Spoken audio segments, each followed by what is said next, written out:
Rise and shine, baby. It's race day, small tires, dig or die. It is now Saturday, December 3rd, Rockingham. Super excited. Super excited. Let's go down to the starting line and see what the big tires done to it last night. Hopefully they made it good. We got drivers meeting happening at 10 o'clock. It is now, it's not even 8 o'clock yet. So yeah, we're gonna try to push this thing in early. And weather is looking great now. Very low percentage chance of rain. So I think we're gonna be good to go. So y'all need to come see us. Rockingham Dragway, dig or die. Small tires today, along with, I think it's a street tire or street car, or there's another class. That's gonna be awesome. Don't forget to go to turbojohnracing.com, grab some merchandise. And we're gonna try to post a couple times today as well. So check it out, guys. Come see us. All right, guys, here we go. So we are down here. We got our compound. Brian brought the Fairmont out here that he's going to try to sell. $9,000. That thing is pretty sweet. So it'll be right here somewhere in our pit. We're probably going to push it up here. VIP parking is over here. So we're right here at it. You follow it along, and it takes you real close to the starting line. See, there's a little bit of rain on my car. Apparently, it drizzled a little bit last night. Not enough to really soak everything, though, but it did get a little bit wet.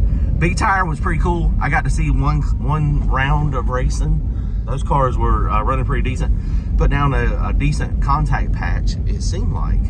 But they would get out there. And a big tire car, chassis cars are set up completely different than what needs to happen on like this back of the track surface. This back of the track surface is very complicated and very hard to manage. So we're gonna go look at it again. See, we're super early. Oh yeah, 7:30. So people are just now waking up. I don't know if they went and done anything on the street or not. There's a VIP parking up there on the hill. And then this is the finish line right here. So they got it marked off so you know, people can't interfere with the camera. They got stands down here. Later today, this whole area will be packed. Dig or die is one of these experiences that if you've never done it, man, it is unbelievable. It is unbelievable how many people, how many cars. We had 100 cars lock in, so I think we'll end up probably with, you know, somewhere between 80 and 90 cars. But there's also a lot of people on the not on the lock-in list. So got some food vendors. It's funny, Happy ate right there last night. That Rick's barbecue burger, they got Krispy Kreme donuts and put barbecue. Oh my goodness, it is so good. And pizza. There's ENC Speed Labs. That's our friends. That's Mark and those guys. He went out yesterday, first round. Said he was racing the other Thunderbird, the silver Thunderbird, and the thing took off. And he said he was out on him, and then hit the tire about half track. And then the other guy come by him just ever so slightly. So ENC Speed Lab, go check them out. Good dudes. They got that aluminum column that we had and we put in our car. Awesome stuff, man. So this is where the magic happens, guys. Let's get out here and go take a look, see what it feels like. I about busted my butt last night too, guys. It was kind of sketchy. I didn't really think about it, but I was going up there to record that second round, and they got a chain that they're trying to keep people back behind the burnout box, which is a really good idea. It seems like it's working pretty good, but this glue becomes a puddle of mess, and it is very, when it's got the big puddles, it is very slippery. And I stepped in and I about busted my butt. It's crazy. Let's see what contact we got.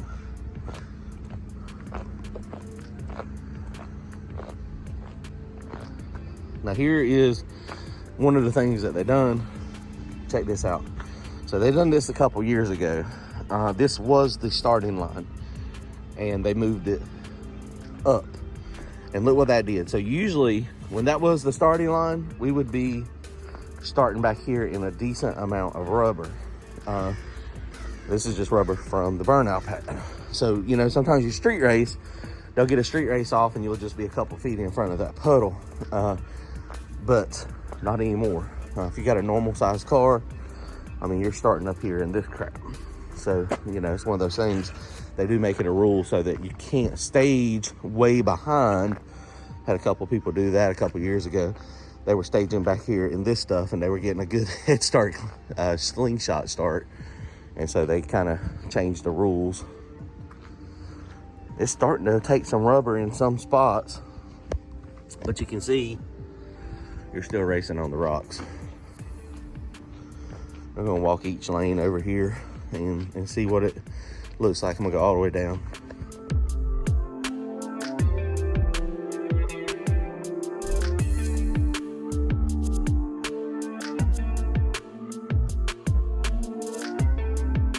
All right, guys, here we are. Here's the finish line. So they have this thing marked off pretty well. Very wide track. You're wondering what these markers are on the side. This is a cross. This is out of bounds. And you see that one big tire car there. There's a couple that got close, but that one clearly there went across the line. And so that was a disqualification. If you're that far out of shape, what they think is you should probably be off the gas. They don't want to see people wreck. It's smart. I agree with that decision. I mean, this track is super wide. There are some races where they let you bounce it off the wall and keep on going. But if you notice, there's still a few cars black tracking all the way down here. That means they've got more wheel speed with the back tires than the front tires. So it is spinning. The track don't feel bad. You know, of course, there are some bumps here and there. So we're 660 feet here. So, you know, it's a good idea to kind of try to figure out where about half track is, where your 60 foot is. So you can kind of figure out how it's going to take it. So, you know, it's just one of those things.